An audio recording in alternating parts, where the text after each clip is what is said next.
Cheated by my wife who live-streamed her affair with my best friend, I planned the ultimate revenge. After 5 years, I found myself leaving a business show a day early for the first time.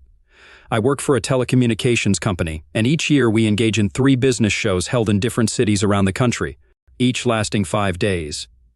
We set up our booth on Sunday and Monday, and the show begins Tuesday morning, concluding at noon on Thursday. For the past 5 years, I've diligently worked at every show, staying until the last box was packed and loaded onto the truck Thursday afternoon. However, during the last show in May at the San Diego Convention Center, I twisted my ankle on Tuesday night, rendering me unable to work in our booth the next day. At lunch on Wednesday, my boss told me there was no point in staying at the show if I couldn't work, instructing me to check for a flight home. I didn't need to be told twice. I was on a plane back to St. Louis at 2 that afternoon. Before boarding the flight in San Diego, I called home and left a message for Tammy, my wife of 9 years, informing her I would be home by 8 that evening.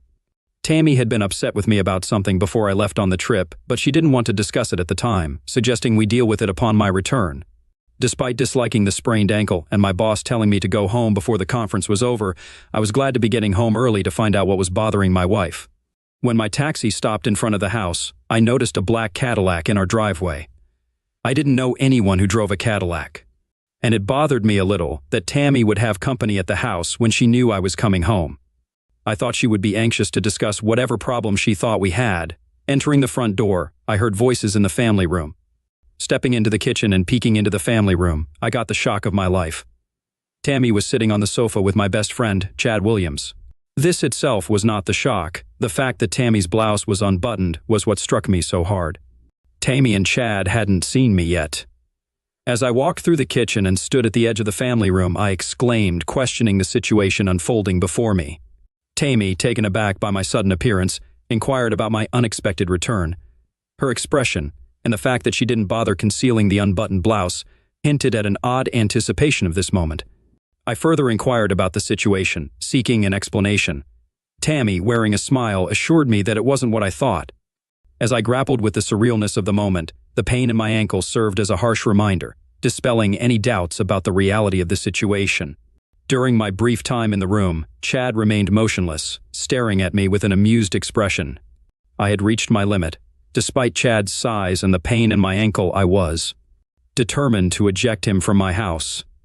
Taking a step toward the sofa, I suddenly found myself in the grip of another man. His approach was silent, and he swiftly grabbed my right arm, twisting it up behind my back, while his left arm formed a chokehold around my neck. I could still breathe, but the threat to cut off my airway loomed. Tammy made a declaration, asserting that I now comprehended the situation.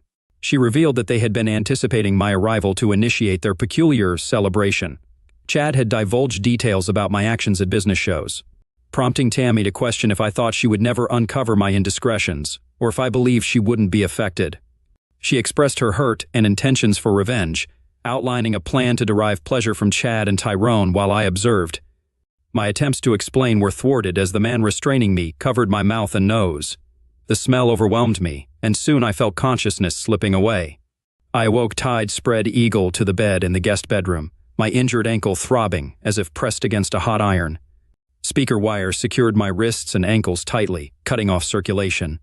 Momentarily forgetting Tammy's earlier words, I was reminded when I heard voices on the television at the end of the bed.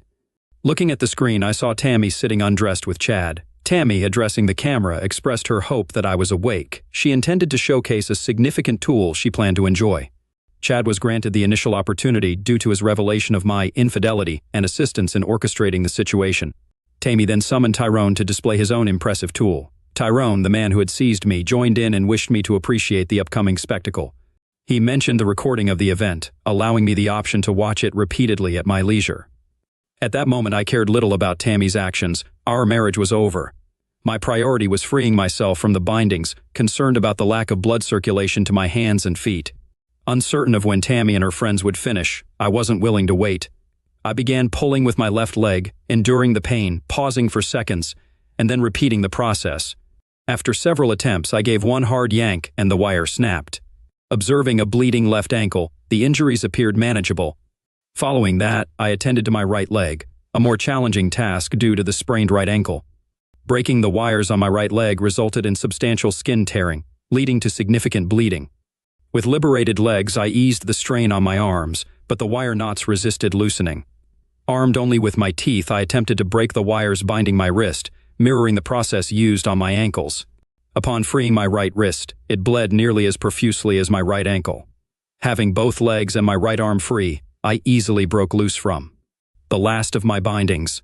My left wrist sustained minor cuts, causing slight bleeding. Once free, I observed ongoing bleeding from injuries to both ankles and wrists. A search for makeshift bandages in the room yielded nothing, and the bedsheet was a disarray of blood, surprising me with its quantity. Attempting to stand, dizziness forced me to sit down again. Now my head pounded, my face ached, and I felt nauseous. With closed eyes, I tried to settle my stomach when I heard my name. Initially, I thought Tammy had entered the room, but upon opening my eyes, I recognized that she was addressing me through the television. She asked if I was watching what was unfolding on the screen. Turning my gaze to the television, I observed Tammy involved in closeness acts with Chad, with them positioned in an all-fours style. Briefly considering whether Tammy believed I would derive pleasure from watching her, I knew that comprehending my current anger would drive her away. Exiting the bed, I swung my right arm toward the television, causing blood to splatter across the screen. Turning away, I saw my reflection in the mirror, revealing a prominent bruising bump on my forehead, consisting of 4 small lumps resembling knuckle marks. In disbelief, I processed the fact that my wife orchestrated a scenario where I was befuddled, maltreated, and tied to a bed, only for her to engage in closeness acts with my former best friend and an unfamiliar acquaintance. Thoughts of grabbing a baseball bat crossed my mind, but I hesitated, considering my weakened state, lingering dizziness from the medication, and uncertainty about Chad and his friend overpowering me. Restrained by my impulsive reaction, I also considered the potential consequences, including causing damage or loss of life, which deterred me from taking drastic measures. Examining the room's chaos once more, an idea began to form. I smeared blood on the bedposts and pillows, then created 2 smeared parallel lines of blood on the carpet going from the side of the bed to the door. I proceeded across the hall to the guest bathroom and located gauze and adhesive tape under the sink. Before leaving the bathroom, I ensured there was no blood left in the sink, on the cabinet door, or on the floor. Fortunately, our house had the master bedroom downstairs, alleviating concerns about Tammy or her companions overhearing me. Returning to the bedroom, I utilized my training to administer first aid to myself. I wrapped both ankles in my left wrist, leaving only the injuries to my right wrist exposed. Then, picking up the cordless phone by the bed, I made sure to get blood on it and dialed emergency. Upon the emergency operator's response, I urgently pleaded for help, expressing my fear that they were going to eliminate me. Overwhelmed by the situation, I exclaimed, "Oh God," keeping the connection intact. I let the phone fall to the floor. Along with the gauze and tape I had grabbed, I made my way down the back stairway that led to the garage and left the house. Passing by the car in the driveway, I smeared some blood on the driver's door handle and left my bloody handprint on the trunk lid. Afterward, I walked over to the empty lot across the street, found a hiding place behind some bushes, and sat down to await the unfolding events. While waiting, I bandaged my right wrist. The wait was brief, and within 5 minutes, the first police car arrived. 2 officers disembarked and approached the house, while a second car pulled in and its officers headed to the back. While the officer at the front door waited, one of them rang the doorbell, waited, rang it again, and after another 30 seconds, pounded on the door. The front porch light illuminated, and Tammy opened the door.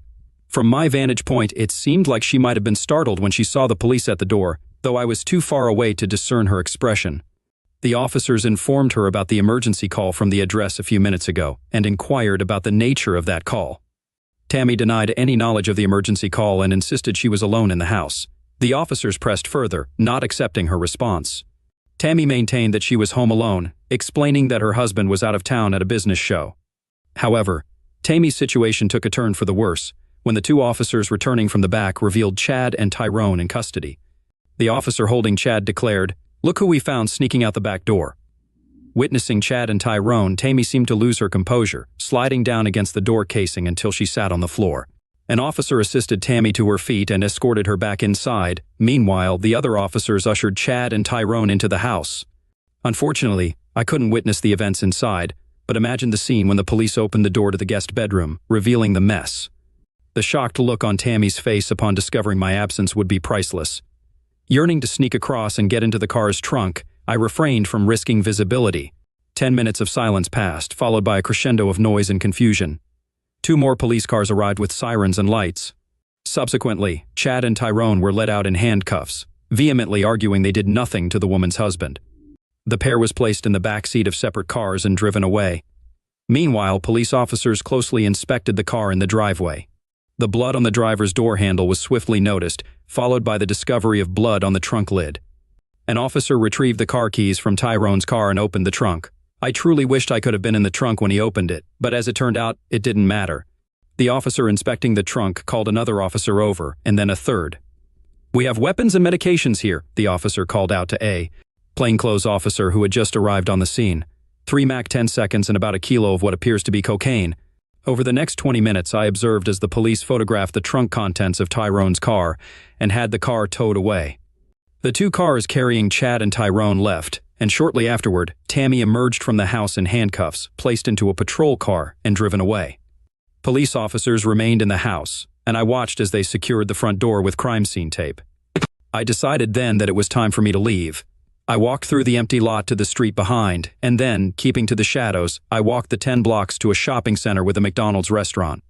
I realized that I looked pretty messed up, with bloody bandages on my wrists and ankles and a black and blue goose egg on my forehead. But I needed to get off the street for a while. I had just enough change in my pocket to buy a large cup of coffee. When I walked into the restaurant, I expected everyone to stare at me, but as it turns out, I fit right in with the crowd in that particular McDonald's. There must have been 15 street people in there, either eating a burger or drinking coffee. No one paid any attention to me as I sat in a corner and drank my coffee. As I thought about what I had instigated, I couldn't help but smile. The image of Tammy, Chad, and Tyrone being questioned by the police almost made me laugh out loud. The police would be asking them what they did with my body, and of course they couldn't answer that question. Anything they did say would be assumed to be lies. The one problem I still had was how to reappear and not be accused of intentionally misleading the police. By the time I finished my coffee, I had an idea that I thought would work. When I took my empty coffee cup up to the counter to ask for a refill, the manager came over and told me he would refill my cup if I would then leave the restaurant. I accepted his offer. With a fresh cup of coffee in hand, I started off on the 20-block walk to a park I was familiar with, ducking behind trees and shrubs whenever I saw a car coming. Considering the difficulty I had walking on my injured ankle, it took me nearly an hour to walk to the park. Once there, I found a picnic table in a dark corner and sat there until 3 in the morning. At that time, I removed my bandages and threw them in the trash. Then I moved to the far side of the park and lay down in the grass next to a jogging trail. Despite the pain in my wrists and ankles, especially my right ankle, I was able to sleep on and off until the sun began to come up. I lay as still as I could, hoping that I might even fall asleep again as I waited for what I knew was going to happen. The park I was in was a favorite for joggers and people walking their dogs in the morning. I knew that I would soon be discovered by one of them. I was right, and within a half hour, I was in the back of an ambulance headed for the hospital. I had left my wallet on the bedside table in the guest room at home, so I had no identification when I got to the hospital. For some reason, I wasn't coherent when the doctors in the emergency room tried to find out who I was and what happened to me. I also had a hard time staying awake. I ensured that my charade didn't conclude prematurely, and it wasn't until almost noon that the police arrived. Pretending to be asleep until nearly, I then prepared myself to talk. I had rehearsed what I would say and how I would respond to questions to avoid straying too far from the truth. The plainclothes officer, Detective Munson, approached and inquired if I was Mr. George Grant. Confirming my identity, I agreed to answer his questions, but expressed uncertainty about how much help I could be, emphasizing my lack of memory about the events. Detective Munson explained that I was found in a park by a man walking his dog around 6 that morning, and encouraged me to share what I did remember. I recounted returning home from a trip to San Diego the previous night, arriving a day earlier than planned. Upon entering the house, I discovered my wife talking to my best friend, Chad Williams. When I questioned them, someone grabbed me from behind, making it difficult for me to breathe as my wife Tammy began yelling at me. I struggled to concentrate on her words due to my breathing difficulties. I believe they must have befuddled me because the next thing I recall is waking up in our guest bedroom tied to the bed. I noticed bleeding where they had tied my wrists and ankles, and I was starting to lose sensation in my hands and feet. Despite my attempts to free myself, I ended up causing more damage to my wrists and ankles. It was during this time that I noticed the television on, broadcasting from the master bedroom. Tammy was engaged in closeness activities with Chad and another man, a large individual I had never seen before. I thought I heard them discussing their plans for me after they finished with my wife. Although my thinking was still a bit unclear, it sounded like they were contemplating eliminating me.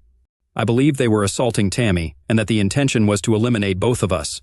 That's when I successfully broke free from the wire used to tie me to the bed. Subsequently, I called emergency. Detective Munson inquired about why I dropped the phone during that call. I explained that I dropped it when I realized Tammy was a willing participant. It seemed like I heard her say something like, "Go take care of that idiot."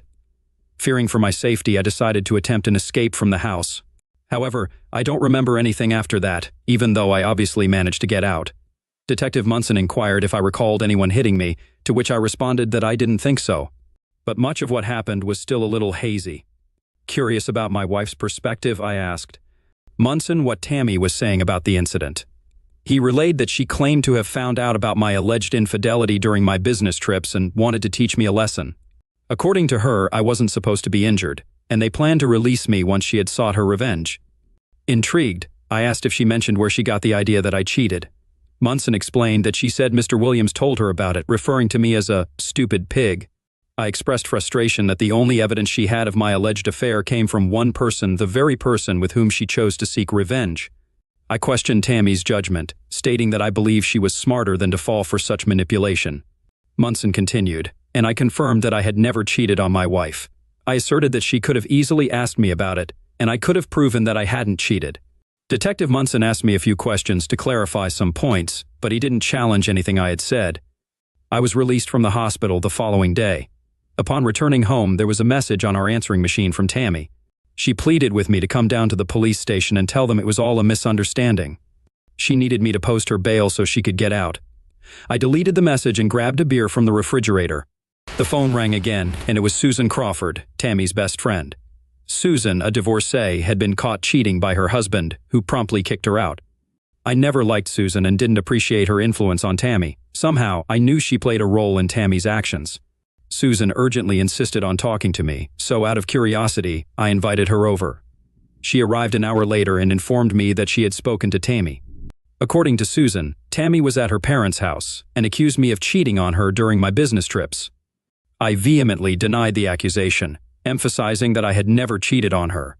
Susan mentioned that Tammy didn't provide many details, only stating that there was a misunderstanding and I had called the police, resulting in her arrest.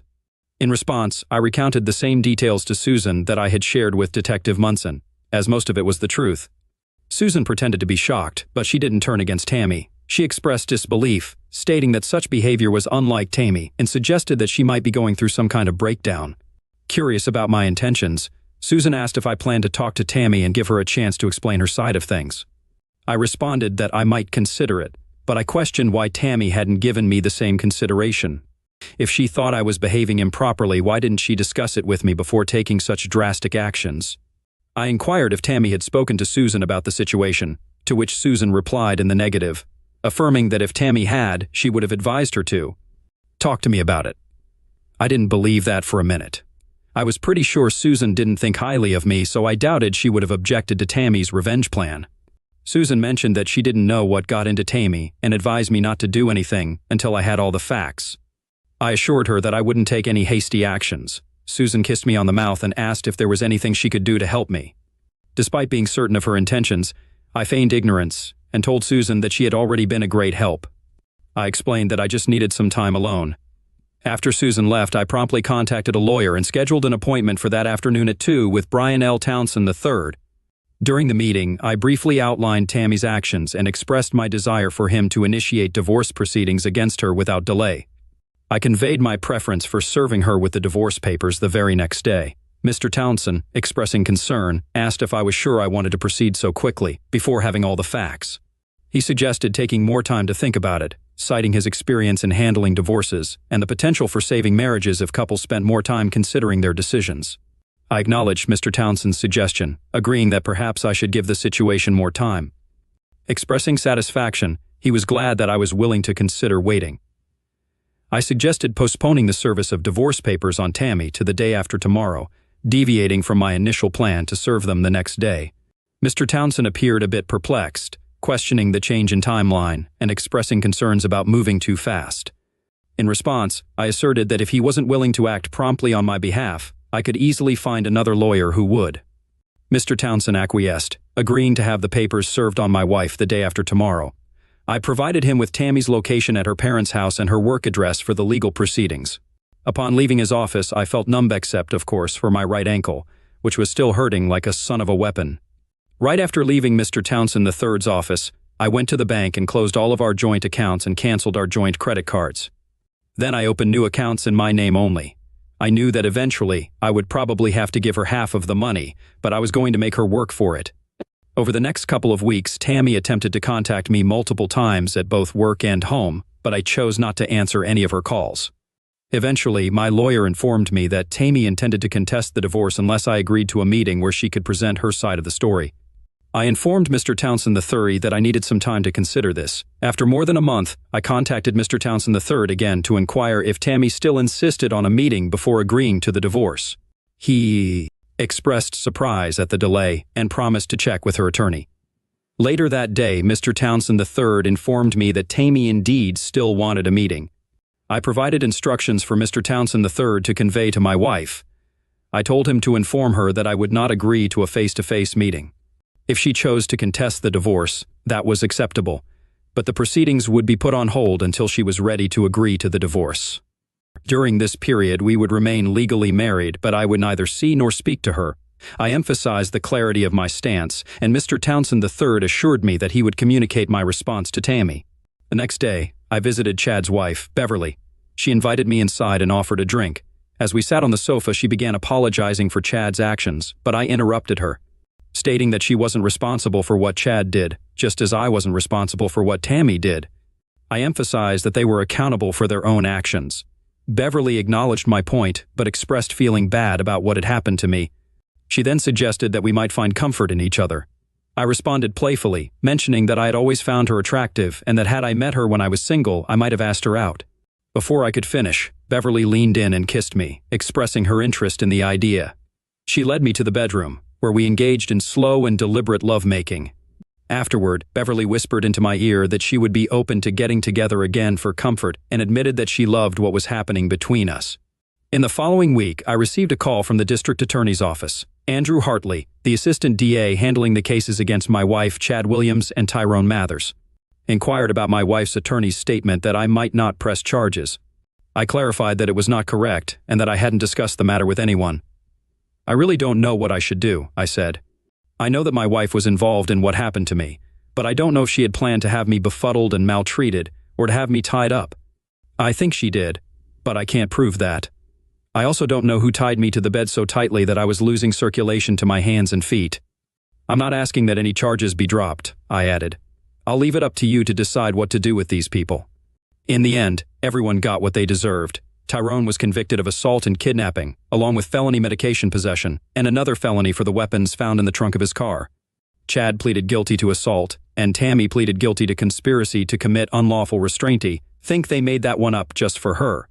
Chad got 1 year at a minimum security prison, and Tyrone got hard time at a maximum security prison. Tammy got off the easiest. She was put on probation. In spite of the light sentence Tammy got, it was still considered to be a felony conviction. She no longer had any say in the matter of our divorce. I got rid of her but kept the house and all of our savings. A month after our divorce, Susan approached me and suggested that I talk to Tammy. According to Susan, Tammy wanted to explain her actions and offer an apology. Although I acted reluctant to meet with Tammy, I was secretly curious to hear what she had to say. Susan convinced me to meet Tammy at a cocktail lounge about a mile from my house.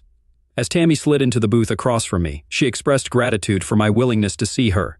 She began apologizing for what she had done, explaining that she had just found out about my alleged affairs during my trips. I promptly refuted her claim, stating that I had never cheated on her. Tammy appeared surprised and insisted that at the time she believed Chad's assertion that I was cheating. She explained that she was hurt and angry, causing her to lose perspective. I questioned her logic, pointing out that she already suspected me of infidelity when I asked her what was bothering her before my last trip. Yet, she didn't share her concerns. Tammy admitted that she should have communicated sooner but needed time to process. Mockingly, I highlighted the absurdity of her beliefs and actions, pointing out that she had only Chad's word and didn't bother asking me directly. I questioned why she didn't approach me before planning her revenge and expressed skepticism about Chad's involvement. I sarcastically remarked on the quality of Chad's friends, including Tyrone. I discovered that Chad associated with medication dealers, which was unknown to me. I inquired about how Tammy allowed herself to be in closeness with Tyrone under Chad's influence. Tammy blushed and turned away, admitting that she had slept with Chad the night before my return. She explained that involving Tyrone was meant to add insult to injury. Curious about the expected outcome of her actions, I questioned if Tammy anticipated my forgiveness for what she had done. She responded by expressing her belief that the revenge plan would even the score and allow us to move on. My reaction was another fit of laughter. I pointed out that even if I had been cheating on her, she never caught me in the act. I acknowledged the potential pain she might have felt upon hearing about the alleged affair, but emphasized that she didn't have concrete evidence. You never saw me even talking with another woman, let alone being with one. Instead of confronting me about your suspicions, you decided to get revenge. Your plan was to stimulate me, tie me to the bed and make me watch you with two guys, one of whom used to be my best friend. This whole scenario was meant to humiliate me, and you thought it would make us even. Most wives would have had an affair if they wanted revenge. What you did went way beyond that. And even if I had cheated on you, I couldn't forgive you for what you did. Tammy dropped her head, sobbing. Please give me another chance. I love you. I've always loved you. You're the only man I've ever loved. I didn't mean to hurt you. What I did with Chad and Tyrone was just bed relationships. It had nothing to do with love. Please, can't I do anything to make you love me again? I'll do anything if you'll just give me another chance. Tammy, with wide-open eyes and tears streaming down her cheeks, pleaded with me. I couldn't bear to see her cry. Did you really mean it, Tammy? Did I mean what? She asked. Did you mean it when you said that you would do anything? I asked. Tammy tried to wipe away her tears. Yes, I meant every word of it. I'll do anything you want. I slid out of the booth, stood up, placed my hand on Tammy's shoulder, and bent down so my mouth was close to her ear, saying, "Drop dead." Tammy's head fell onto the table, and she continued crying. I could still hear her crying as I walked out the door. 7 months later, Beverly and I got married.